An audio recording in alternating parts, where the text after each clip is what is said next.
What is up, guys? My name is Franco Torres. I am a guitar player based in Fort Wayne, Indiana. In today's video, this is actually future me talking, and shortly after we're gonna go back to past me, which is diving into the actual build.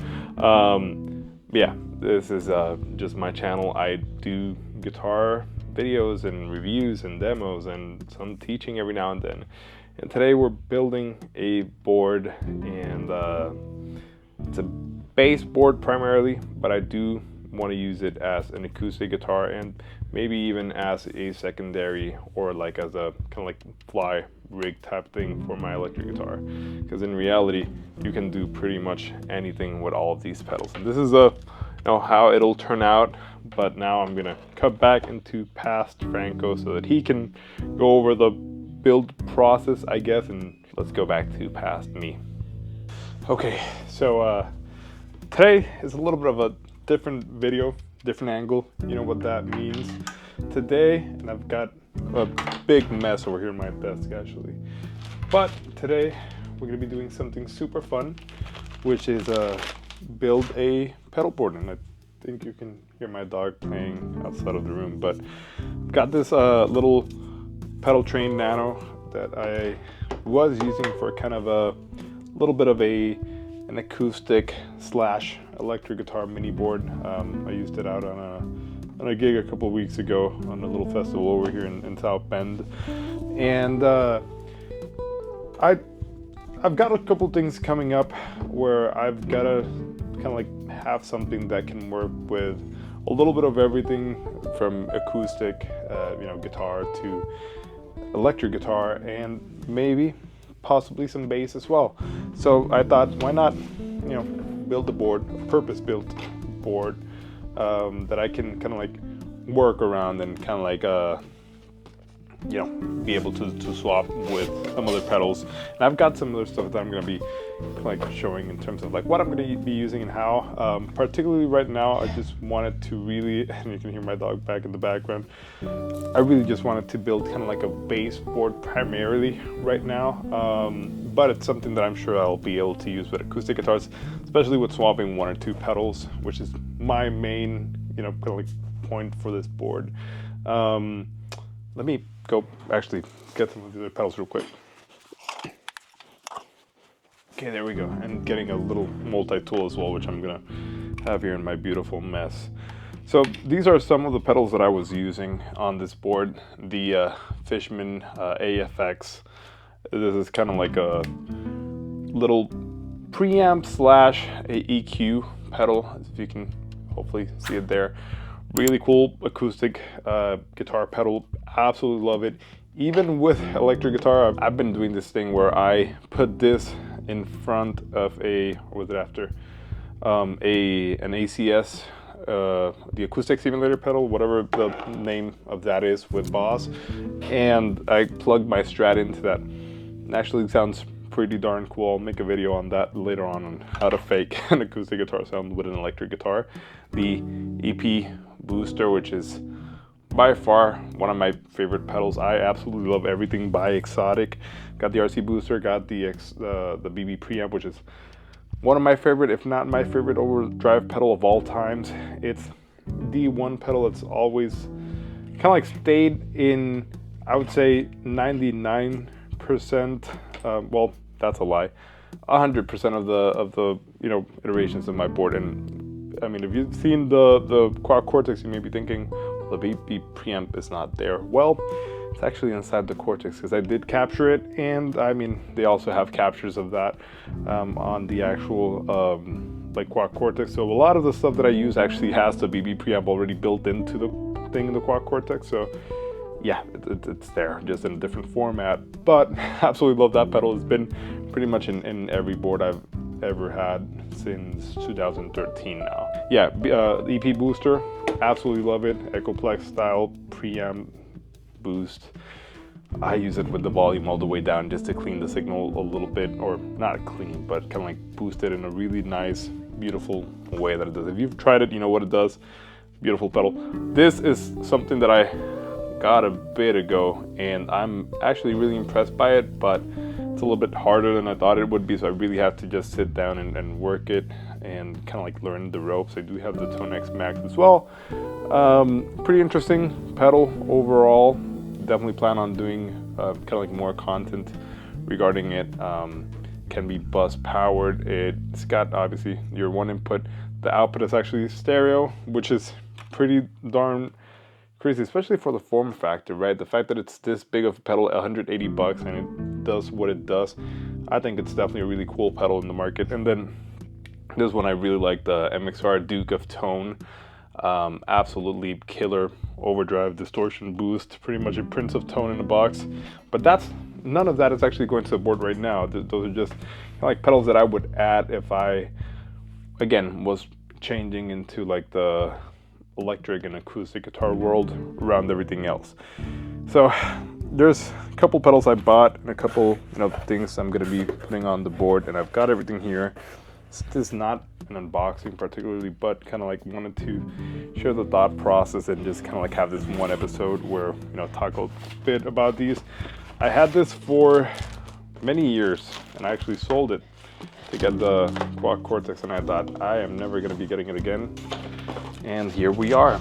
And I mean, I really do like it. I didn't think I wouldn't have bought it again because I didn't like it, because I've got the Quad Cortex and I was like, you know what, I don't really need it. And now here I am building again, primarily baseboard, but kind of like a utilitarian thing. And I thought about getting the Nano Cortex, which is also really cool. Sorry about that. But like, you know what? Let me just get this because it can do a little bit more. I actually had some buddies steer me this way as well. I love the Nano Cortex. Definitely plan on getting it at some point. I think it's an insane pedal. Obviously I've got the Quad Cortex. I don't necessarily need it, but I think it's a great pedal. And I've kind of like gotten really into these, small kind of like amp in box type pedals. I've got the Dream, obviously the Quad Cortex, the Tone X, and welcome back to the HX Stomp. Formerly, it's a beautiful. This actually is a limited edition space gray from Sweetwater, and it looks sick. It looks really, really cool. So this is the MXR Bass Vintage Octave, or Vintage Bass Octave. This is really cool. I just recently found out that that's designed after the magical OC2, especially Janik Wisdala's OC2, which I'm a huge fan of Janik. He's, in my opinion, one of the most interesting bass players out there. So this is definitely kind of like inspired by his rig. I think it's really cool. And I mean, obviously the HX Stomp has a lot of that.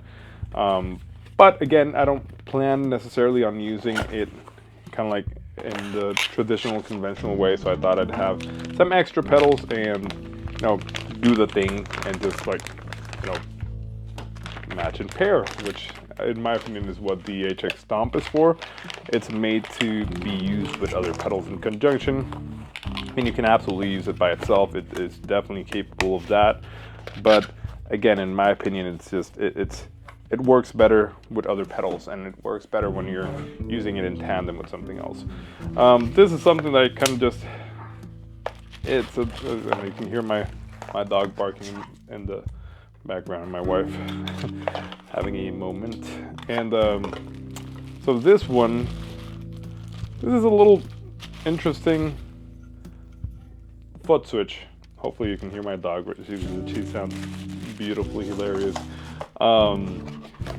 So this is a little Ampero foot switch. It's actually really well made in terms of the construction, and it was just 20 bucks. So I'll do another video on why I've got this one, or rather like showing off how to plug it into this. But this is actually really cool. So this is mainly, and I'm not going to be putting it here though, there's another one by another company I cannot remember the people you tend to use over here. But essentially this will just add 2 more foot switches to the HX Stomp. Hopefully it fits on the board, and if not, honestly, I can just have it to the side or tape to the side or whatever. I don't care. At this point it's just a matter of visualizing and doing the thing. Let me show you guys what the board looks like in my beautiful mess of cables, scissors, and some Velcro. My laptop stand where I'm using the stuff. But yeah, this is kind of like what that board is going to look like. This is actually the layout that I've got planned for it, but this is pretty cool. Just a bass preamp, XLR out, so I don't need to necessarily have a DI on here. And whenever I'm gonna be using the acoustic guitar, I'm actually gonna be using a radial DI that I've got somewhere. And I'm gonna be doing that in stereo if I ever, take this out on acoustic guitar gigs, which I most likely will. But this is probably gonna be the layout for now, and then just have this maybe off to the side or off to the front or whatever on the floor. I don't necessarily know yet. I haven't thought of it that far yet, but essentially that's what the board is gonna look like. And I mean, if anything, I can, put them on the side as well, kind of like this, maybe. No, not sure. I'm just gonna do it this way. But anyways, and another very important aspect to it is you gotta power it. And I've got some different power supplies. I've actually got a couple of them in my different boards. I've got a Voodoo Lab, which is the first one that I ever got, the Pedal Power 2. And then I've got the Shocks DC7 powering my Quad Cortex board, which is the main one that I've been using for everything. The OJ, powering my other board, which that one I'll be kind of like running through in another video, which that board I really like. Because it's just kind of like a passion project, similar to this one, but this one's kind of like more utilitarian, I feel.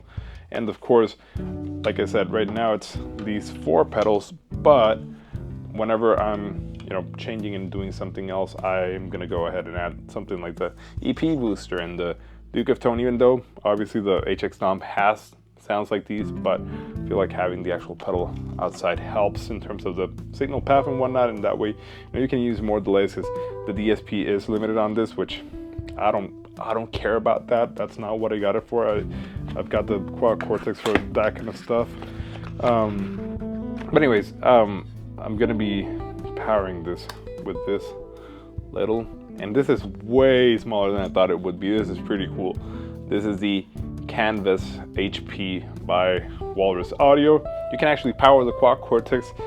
Actually, I can power my other board with this one, which is kind of insane because of how small it is and how many less outlets you've got. But I love the DC7 nonetheless from Shocks. I think it's one of the best at doing what it does.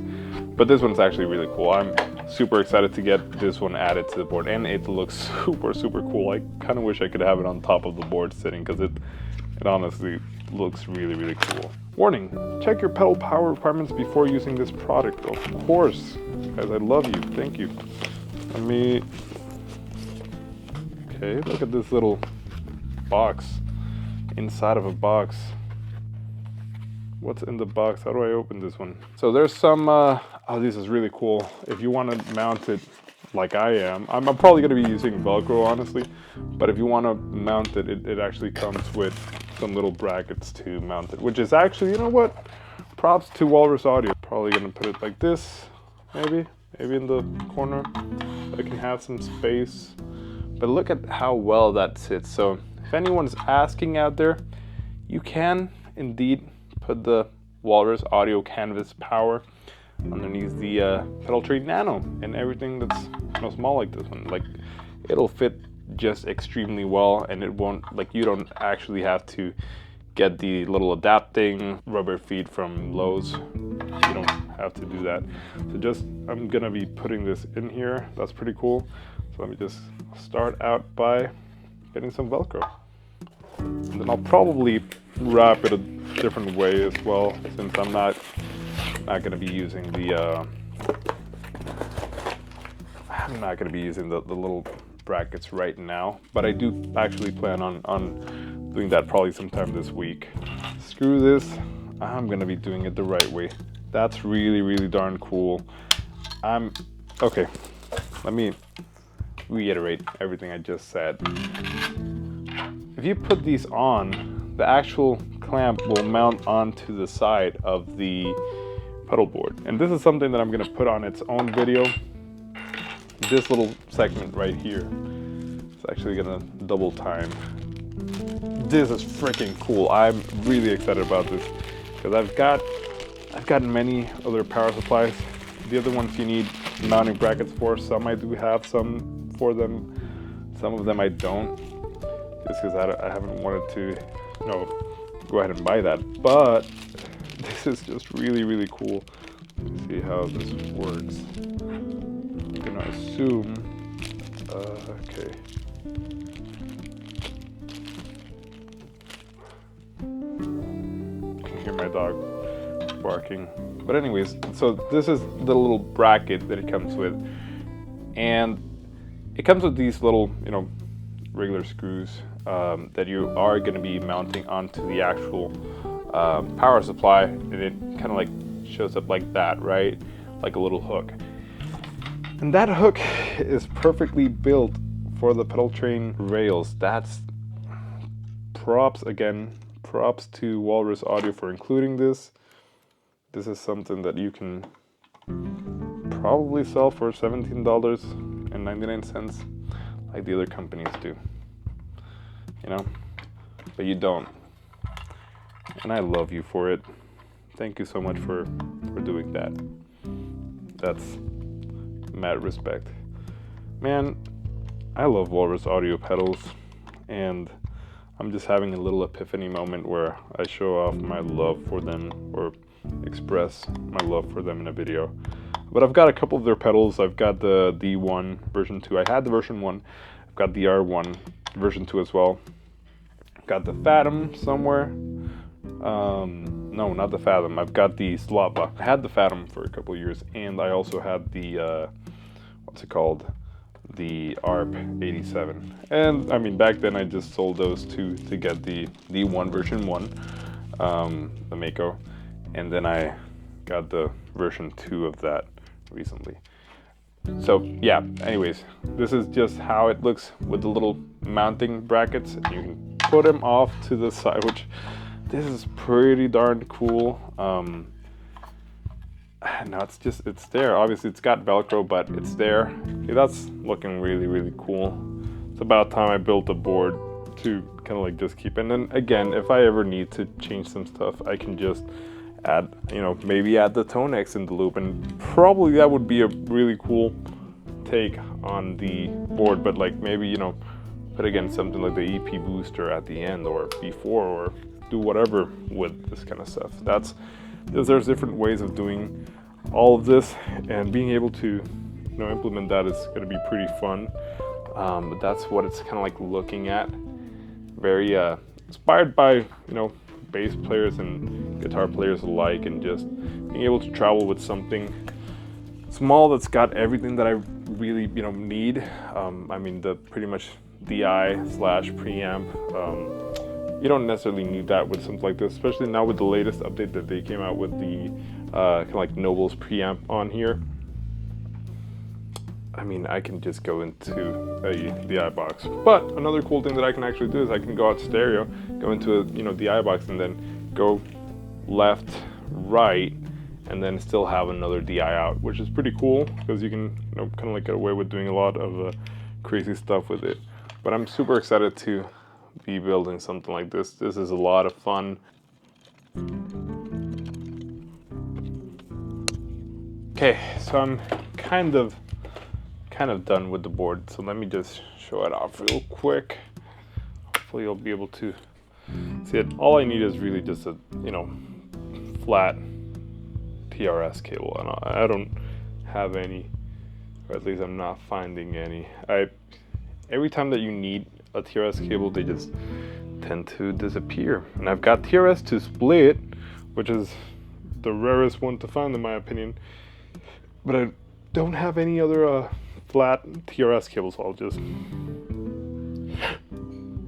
just order that. But yeah, this is the board.